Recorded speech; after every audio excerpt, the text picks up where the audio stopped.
By 1982, Michael J. Fox had been in Hollywood 6 years, with little to show for it. He had left Canada with the brazen plan of making it as an actor, even becoming a star.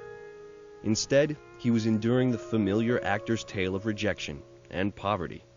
But his ambition and patience was about to pay off. The role of Alex P. Keaton on Family Ties was being cast. It's the character that still defines his career, making it difficult to picture anyone else in that iconic role. But he almost didn't get it. The original choice for Alex was a young actor who had never worked before, Matthew Broderick, and he backed out of the deal. And Mike was literally the next person I saw, so still in love with Matthew Broderick, I wasn't ready to really move on to anybody else, you know. Luckily, the casting director, Judith Weiner, was ready to move on. She saw something in Michael that show creator Gary David Goldberg didn't. As soon as Michael left my office, I said, "Thank you very much," and Judith said, "Run after him, bring him back. He's the best, he's the guy." And I go, "Judith, I created the character. I think I might have some idea of who should play Alex Keaton, and it's not Michael Fox." Fortunately, the casting director still thought Fox should have the part and convinced Goldberg to give him a second chance. This time, Fox erased all doubts. Michael comes in, and he is who he is, and I turned to Judith and I said, "Why didn't you tell me about him? This guy's great." With everyone on board, all that was left was to sign Michael. Seemingly easy, considering he was selling his furniture piece by piece to buy food. But there was one technical detail that had to be overcome. He was really out of money. You know, we couldn't even make the deal with him because after that reading, I said to Judith, sign him up, you know. And she said, "We have to wait because he doesn't have a phone. He didn't have a telephone. He couldn't afford it. So he had set up an office at the Pioneer Chicken Outlet up on Highland Avenue, and we had to wait for him to get there." On September 22nd, 1982, the Keaton clan was finally born. Michael Gross and Meredith Baxter Birney played Stephen and Elise Keaton, conscious hippie holdouts from the 60s, now raising 3 children whose ideals couldn't be more different. Ditzy, materialistic Mallory, tomboy Jennifer, and most puzzling of all, their conservative, Ronald Reagan-loving son, Alex P. Keaton. Alex P. Keaton was a character that we had never seen before. He didn't care about going out and drinking or going out and getting a girl or going out and doing anything, really. He just wanted to make money. And he was this reflection of 80s greed and ambition, but he was still so likable. He was still so lovable.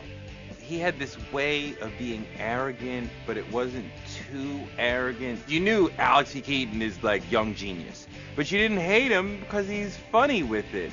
After years of struggling as an unknown in Hollywood, Michael J. Fox had a lot riding on this show.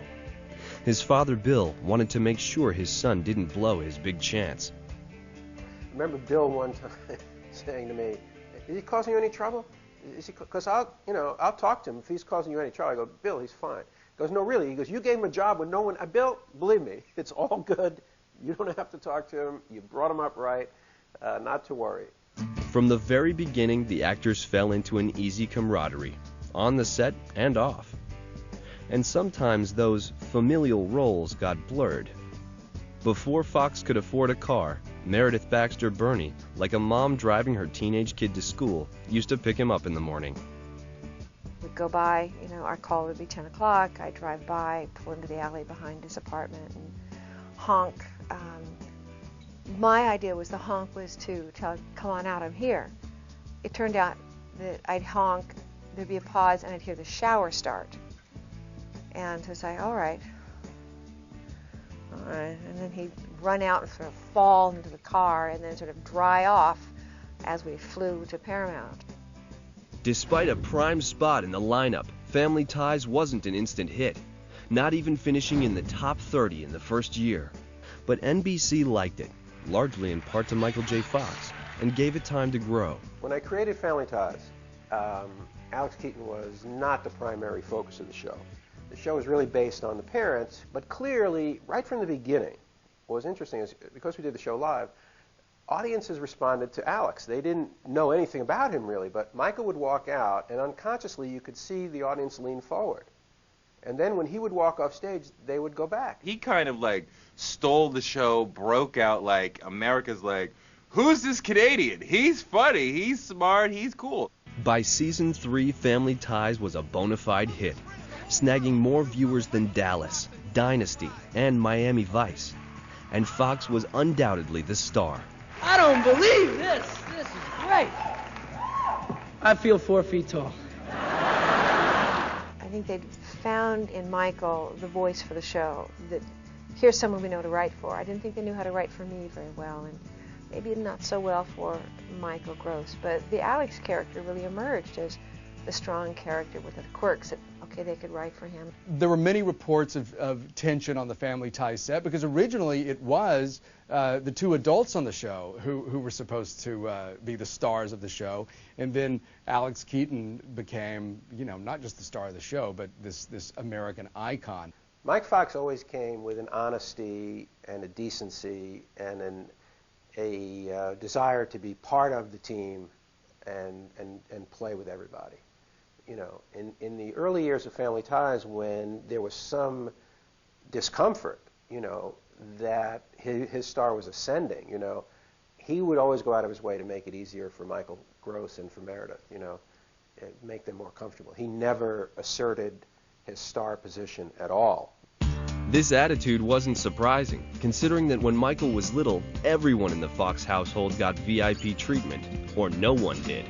My first Emmy I sent home because, I was saying to my mom and dad that it was as much theirs as mine, and my mom put it on the table, right, so it's the first thing you saw as you walked in the door. And then next thing I came up from my room, and my brother's boxing trophy was there, and my mom and dad's bridge trophy, and my sister's bowling trophy was all around. Michael J. Fox won this award. Fox's parents would have to make room for 2 more of their sons' Emmys for Family Ties. And while it was easy for Michael J. Fox to stay grounded at home in Canada, in Hollywood, it was about to get a lot tougher. He was suddenly a global superstar. He said that after Back to the Future, suddenly he was Mickey Mouse. He wasn't prepared for that level of fame. This was like, okay, he's starring, can he make a jump to be a movie star? Hell yeah!